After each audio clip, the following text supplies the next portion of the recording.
Bismillahirrahmanirrahim. Assalamualaikum warahmatullahi wabarakatuh.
Karena ketakwaan tidak hanya diukur dari banyaknya ibadah, akan tetapi juga dari keikhlasan dan perbuatan kita ketika beribadah.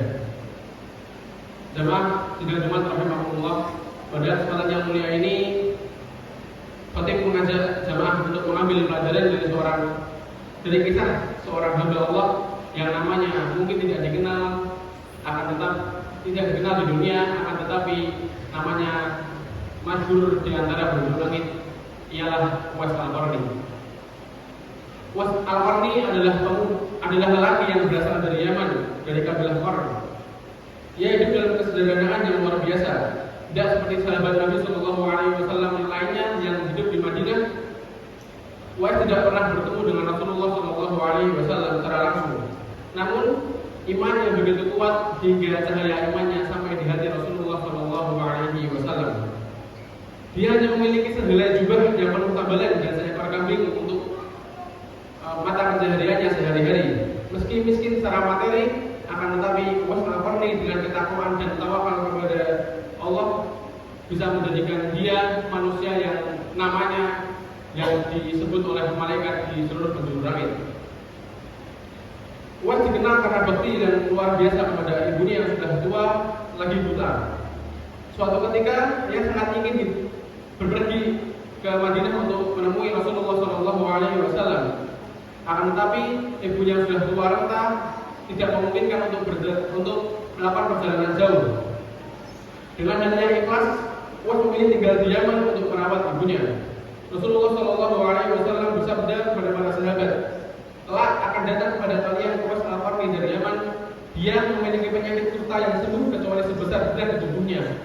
Jika kalian bertemu, mintalah agar dia beristighfar untuk kalian." Hadis riwayat Muslim.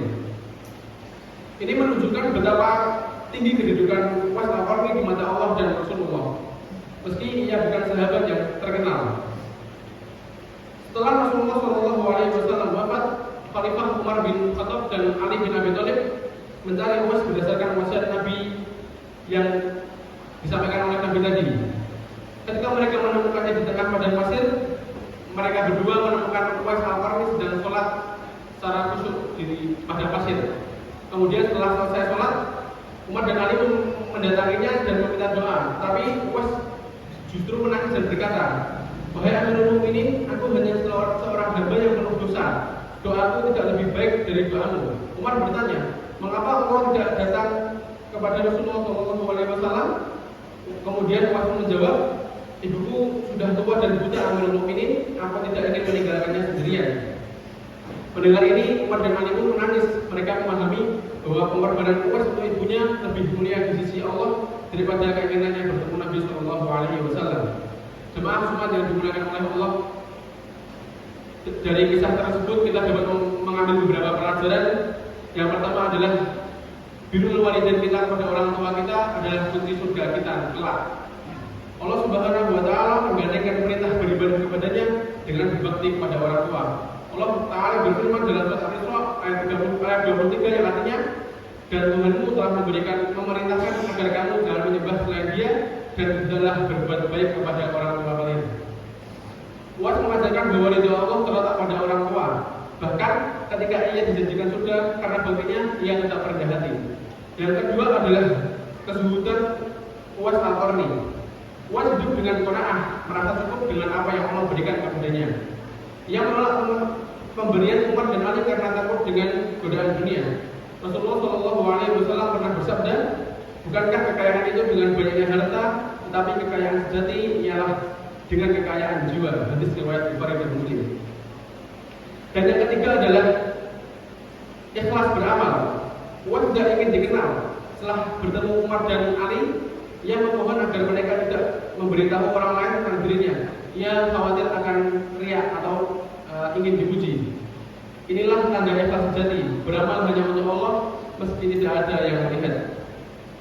Jemaah yang dimuliakan oleh Allah Subhanahu wa Ta'ala, di zaman di mana popularitas dan pengakuan sosial sering dijadikan untuk ukuran kesuksesan, kisah Uwais mengingatkan kita beberapa hal yang penting untuk kita ingat. Bahwasanya kesuksesan sejati adalah ketakwaan, bukan jumlah followers atau harta kita. Kemudian bakti kepada orang tua adalah investasi akhirat yang tidak ternilai hartanya.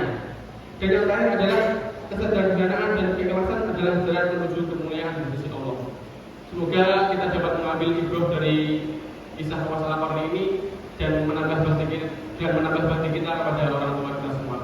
Aku qouli hadza wa astaghfirullah li wa lakum wa lisa'iril muslimina min kulli dhanbin fastaghfiruhu innahu huwal ghafurur rahim.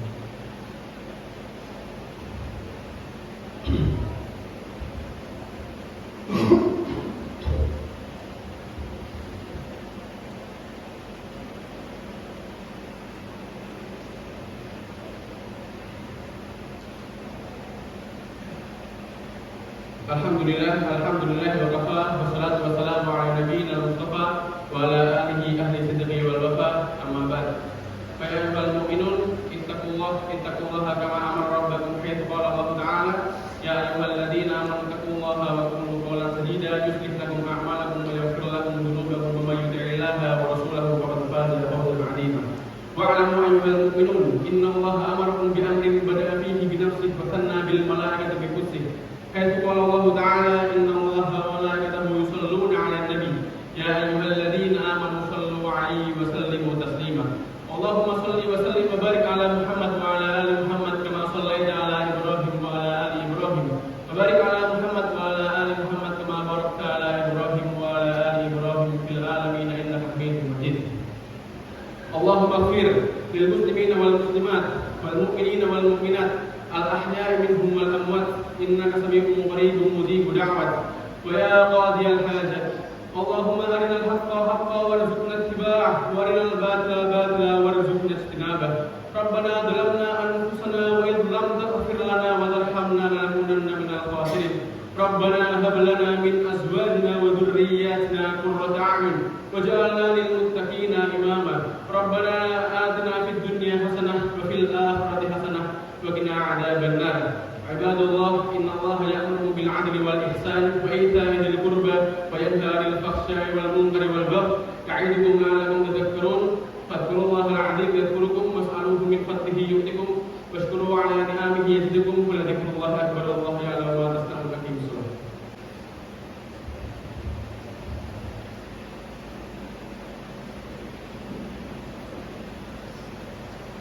الله أكبر الله أكبر لا إله إلا الله أشهد أن محمدا رسول الله حي على الصلاة حي على الفلاح قد قامت الصلاة قد قامت الصلاة الله أكبر الله أكبر لا إله إلا الله.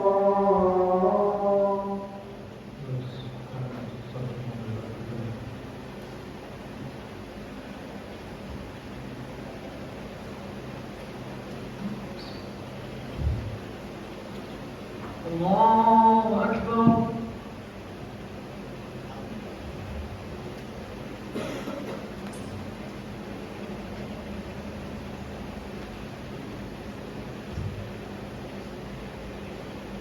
بسم الله الرحمن الرحيم. الحمد لله رب العالمين الرحمن الرحيم مالك يوم الدين إياك نعبد وإياك نستعين اهدنا الصراط المستقيم صراط الذين أنعمت عليهم غير المغضوب عليهم ولا الضالين.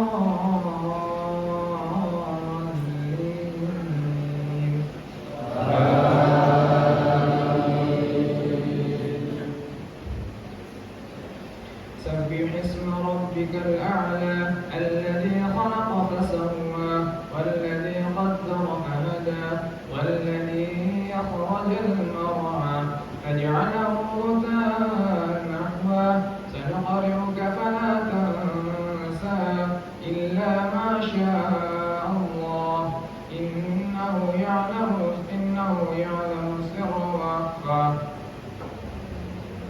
إلا ما شاء الله إنه يعلم الجهر وما يخفى ونيسرك لليسرى فذكر إن نفعت الذكرى سيذكر من يخشى ويتجنبها الأشقى الذي يصلى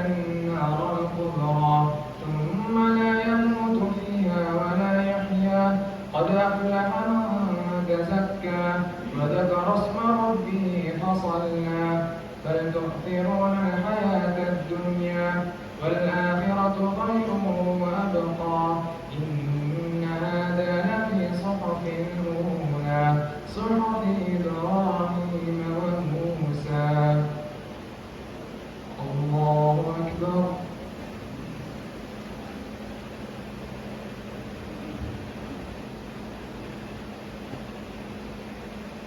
سمع الله لمن حمده. الله أكبر.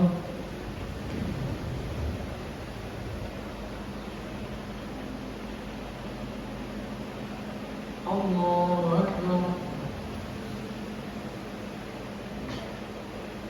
الله أكبر.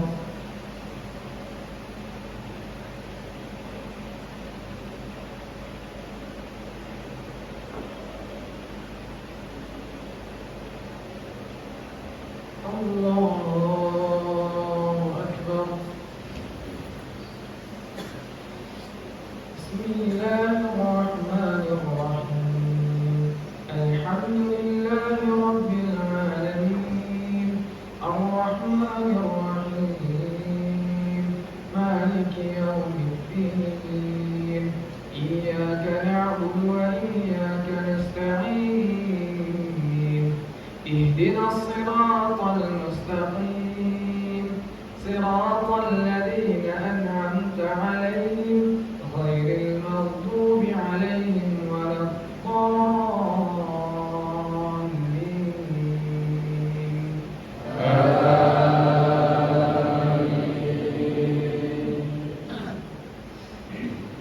إذا جاء نصر الله والفتح ورأيت الناس يدخلون في دين الله أفواجا فسبح بحمد ربك واستغفر إنه كان توابا. الله أكبر. السلام